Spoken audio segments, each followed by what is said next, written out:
అందరికీ నమస్తే. చేసిన తప్పు చేసిండ్రు. దానికి బహిరంగ క్షమాపణ కూడా చెప్పలే. అది ధైర్యం సరిపోలే. కలేజే ఉండాలి. ఉత్తగా మంత్రులైనంత మాత్రాన గొప్పోళ్ళు కాదు.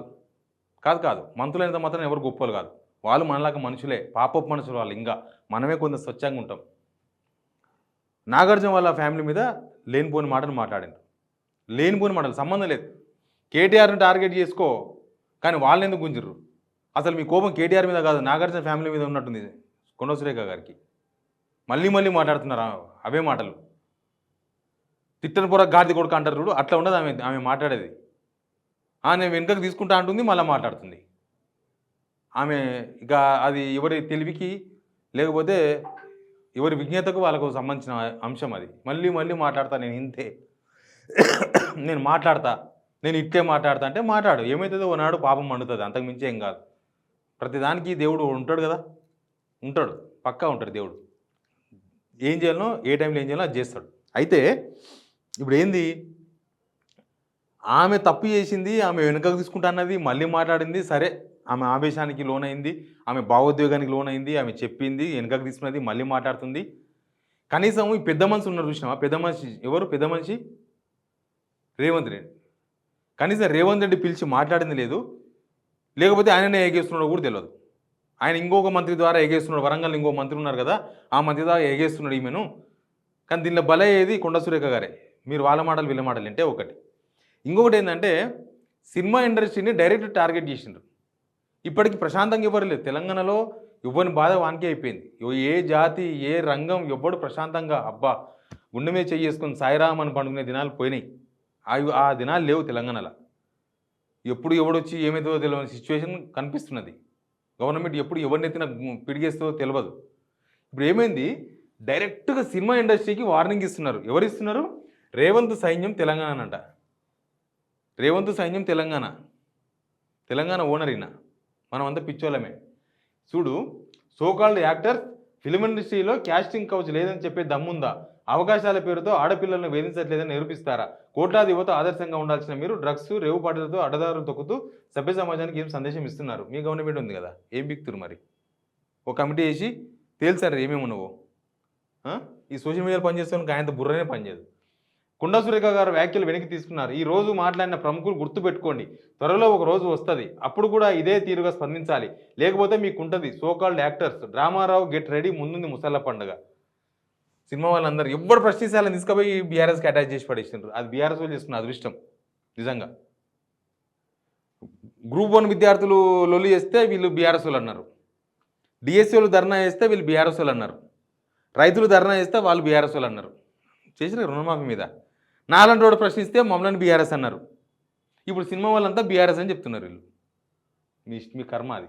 జిహెచ్ఎంసీ ఓట్లు అయిపోయినాక ఒక్కొక్కరి సంగతి చెప్తాం. డ్రగ్స్ కేసు రీఇన్వెస్టిగేట్ చేస్తే ప్రతి ఒక్కడు బయటకు వస్తాడు. చెయ్యండి, నిజంగా చేయాలి. డ్రగ్స్ కేసు ఇన్వెస్ట్ చేయాలి. మొత్తం సినిమా ఇండస్ట్రీ తెలంగాణలో ఉండకుండా చేయాలి. అవసరం లేదు మనకెందుకు. ఎందుకంటే ఇక వీళ్ళు ఉన్నారు కదా చాలామంది మంత్రులు, రోజు పొద్దుగాలు వచ్చి మాట్లాడతారు. అన్నిటికీ మేమే ఉన్నాం, మేమే మంత్రులం, ఎవ్వరు లేరు, మాకే మనోభావాలు నేను చెప్పుకున్న కొంతమంది ఉన్నారు పొద్దుగాలు లేచి ఏడుస్తోళ్ళు. వాళ్ళ క్యారెక్టర్లో పెట్టుకొని సినిమాలు తీసుకోండి. రేవంత్ రెడ్డి గారు హీరో, రేవంత్ రెడ్డి వాళ్ళ తమ్ముడు కొండలేడు ప్రొడ్యూసర్ అవుతాడో, విలన్ అవుతాడు, విలన్ క్యారెక్టరు. వాళ్ళ తిరుపతి రెడ్డి ప్రొడ్యూసర్ అవుతాడు. ఇంకా మీరే సినిమాలు తీసుకోండి. సోషల్ మీడియాలో కనిపిస్తారు కొంతమంది ఉన్నారు, వాళ్ళు కలిసి సినిమాలు తీసుకోండి, మంచిగా ఉంటుంది. ఇంకా సినిమాలు ఏముంది, తెలంగాణకి వెళ్ళి ఇండస్ట్రీని ఎలదోపుదాం. సేమ్ వైఎస్ జగన్ ఏపీ ముఖ్యమంత్రి ఉన్నప్పుడు సినిమా ఇండస్ట్రీని ఎట్లా గోక్కున్నాడో, ఎట్లా గెలికిండో, ఇప్పుడు రేవంత్ రెడ్డి కూడా అట్లా గెలుపుతుండాలి. అంటే వాళ్ళు కూడా ఉండొద్దు, సినిమా ఇండస్ట్రీ కూడా ఉండొద్దు. అంత అనుమానము పుట్టుకేందో నాకు అర్థం కాలేదు. ఎవరినైనా మనం ఎవరో నమ్మాలి కదా, మన సమాజంలో బతుకుతున్నాం. వీడిని ఒక నమ్మకపోయినా వీడిని నమ్మాలి, వీడిని నమ్మకపోయినా వాణ్ణి నమ్మాలి, వాణ్ణి నమ్మకపోతే ఎవరినో నమ్మాలి. ఎవరిని నమ్మకపోతే మనం పుట్టుకనే నమ్మకపోతే ఎట్లా? సినిమా ఇండస్ట్రీ మీద నమ్మకం లేదు వీళ్ళకి. సినిమా ఇండస్ట్రీ బీఆర్ఎస్ వాళ్ళ ఇంట ఉంది, కేటీఆర్ నడిపిస్తున్నాడని వీళ్ళందరూ రాసింది అదే కదా. కేటీఆరే వాళ్ళందరిని ఎవరిని నాగార్జునకు చెప్పి స్పందించమని చెప్పిండని, సమంతకు చెప్పి మాట్లాడించిందని, అమలతోనే పెట్టించిందని, సినిమా ఇండస్ట్రీలో అందరినీ కేటీఆరే ఒప్పించి ఆ రిప్లైలు ఎవరు కొండా సురేఖ మీద పెట్టించారు, స్పందన వచ్చే విధంగా చేసిండని వీళ్ళంతా ప్రగాఢంగా నమ్ముతున్నారు. అది మీ మీద మీకు నమ్మకం లేకపోవడం. ఇది మీ మీద మీకు నమ్మకం లేకపోవడంతోనే మీకు ఇట్లాంటి పిచ్చి పిచ్చి ఆలోచనలు వస్తాయి. కాంగ్రెస్ సోషల్ మీడియా పనిచేస్తూ రేవంత్ రెడ్డి గారు ఇంకా ఎవరున్నా సరే దీనిలో ఎవరి పనాలు చేయాలి. సినిమా ఇండస్ట్రీ వాళ్ళ పనాలు చేసుకుంటారు. మీరు గెలికిండ్రు వాళ్ళను, వాళ్ళు స్పందించారు. ఇప్పుడు మళ్ళీ వాళ్ళకి బెదిరింపులు జీహెచ్ఎంసీ ఎలక్షన్స్ తర్వాత చేస్తారు. ఓట్లు అయిపోయినాక ఒక్కొక్క సంగతి చెప్తాం. జీహెచ్ఎంసీ ఎలక్షన్స్ తర్వాత ఒక్కొక్క సంగతి చెప్తారంట సినిమా ఇండస్ట్రీ వాళ్ళే. ఎందుకు మీరు ఏమైనా వాళ్ళకి ఏమన్నా పెట్టి ఇచ్చిర్రా, లేకపోతే మీ గవర్నమెంట్ వచ్చినాక ఏమన్నా వాళ్ళకు స్పేస్లు ఇచ్చిర్రా, లేకపోతే మీ గవర్నమెంట్ వచ్చినాక వాళ్ళకి ఏమైనా రాయితీలు ఇచ్చిర్రా అని తెలంగాణకి వెళ్ళి సినిమా ఇండస్ట్రీని ఎల్లగొట్టి ఎలదొబ్బి తీసుకుపోయి మరి ఏపీకి అప్పచెప్దామనే ప్రయత్నాలు ఉండరేమో, నాకు తెలియదు. ఏపీకి అప్పచెప్పాలి, మొత్తం ఇండస్ట్రీ మొత్తం దొబ్బేయాలి, ఇక్కడ నుంచి ఇవన్నీ మూసిపడేయాలి, ఇక్కడ ఉన్న స్టూడియోలు గిడియోలు అన్నపూర్ణ స్టూడియో అట్లన్నీ మూసేసేయాలి. అందుకే కదా ఈ బెదిరింపులు. ఎవరిని బెదిరిస్తున్నారు మీరు? సినిమా ఇండస్ట్రీని బెదిరిస్తున్నారు డైరెక్ట్గా. రేవంత్ రెడ్డి మీ సోషల్ మీడియా మీరు కంట్రోల్ చేసుకోండి, లేకపోతే తీవ్ర నష్టం తెలంగాణకు. మీకేం కాదు, మీరు సినిమా తీసుకోవాలి కాదు. రేవంత్ రెడ్డి పిల్లి కూడా బిచ్చమేయడు, నాకు తెలుసు కదా. పిల్లి కూడా బిచ్చమేయడు రేవంత్ రెడ్డి. ఏమైనా మాట సాయం చేయమంటే చేస్తాడు ఫోన్ చేసి, కానీ ఎవరికి రూపాయి కూడా ఇవ్వడు. వాళ్ళు కొడంగల్లోనే చెప్తారు, కొడంగల్లోనే మస్తు మంది చెప్తారు, వద్దు నాయన మా ఓన్ గురించి ఇంత తక్కువ మాట్లాడితే అంత మంచిదని చెప్తారు వాళ్ళు. ఆయన ఎప్పుడైనా ఎవరికైనా సాయం చేస్తే బయటికి చెప్పమనండి, బయటికి చూపించమనండి. ఓట్ల కోసమో లేకపోతే ఈడ ₹1,00,000 పెడితే మనకు అక్కడ 10 లక్షలు దొబ్బొచ్చు అనే మన ప్లాన్ ఉంటే తప్ప ఆయన సాయం చేయడు. సినిమా ఇండస్ట్రీ వాళ్ళు వాళ్ళ పనులు చేసుకుంటున్నారు, సినిమాలు తీస్తున్నారు, దానిలో లక్షల మంది కార్మికులు పనిచేస్తున్నారు, మన తెలంగాణలో కూడా ఉన్నారు. వీలైతే తెలంగాణలో ఒక కొత్త తెలంగాణ హీరోలను, తెలంగాణ ప్రొడ్యూసర్లను పుట్టియండి స్వామి. ఉన్న ఇండస్ట్రీ ఎందుకు నాశనం చేస్తారు, ఎందుకు బెదిరిస్తారు? ఇప్పుడు సినిమా ఇండస్ట్రీ మీద ఎందుకు మీకు పగ? సేమ్ జగన్ లాగా ఎందుకు చేస్తున్నారు? జగన్ కూడా అలా గెలుక్కొని లాస్ట్కి ఏమైంది ఏపీలో? ఇప్పుడు మీరు కూడా అదే పని చేస్తున్నారు. సినిమా ఇండస్ట్రీని ఓ పనికిరానివాడు ఎవడో ఉన్నాడు, చెత్తగాడు, వీళ్ళు ఎమ్మెల్సీ ఇచ్చారు వానికి. ఆ చెత్తగాడు పొద్దుగాలు లేస్తే ఏం మాట్లాడతారో వానికే తెలియదు.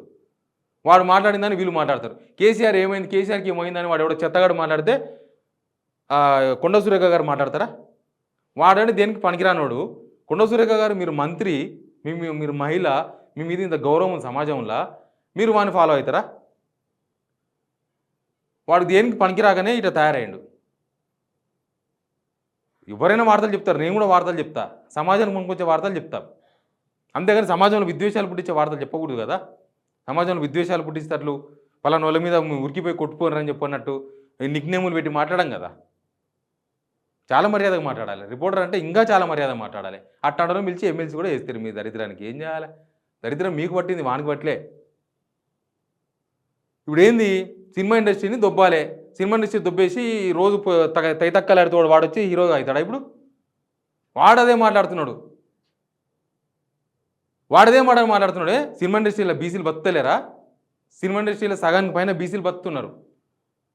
ఆ రాష్ట్రం ఈ రాష్ట్రం ఎవరెవరో బతుకుతున్నారు. మీకు ఎవరి మీద కోపమో ఏం అర్థమైతే లేదు అసలు.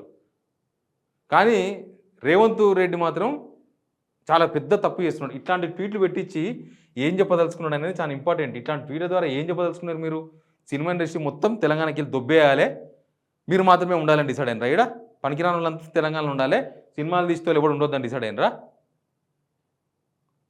లేకపోతే మమ్మల్ని మించిన నటులు మేమే అందరికీ ఆస్కార్ నటులము, మళ్ళీ ఈ నటులంతా ఎందుకు, ఈ నటులు వద్దు, మేమే అంతకు మించి రోజు నటన చేస్తున్నాం కదా, మేమే చిరంజీవులం, మేమే నాగార్జున, మళ్ళీ ఈ ఒరిజినల్ ఎందుకు, మేము డూప్లికేట్ ఉన్నాం కదా అనుకుంటున్నారా?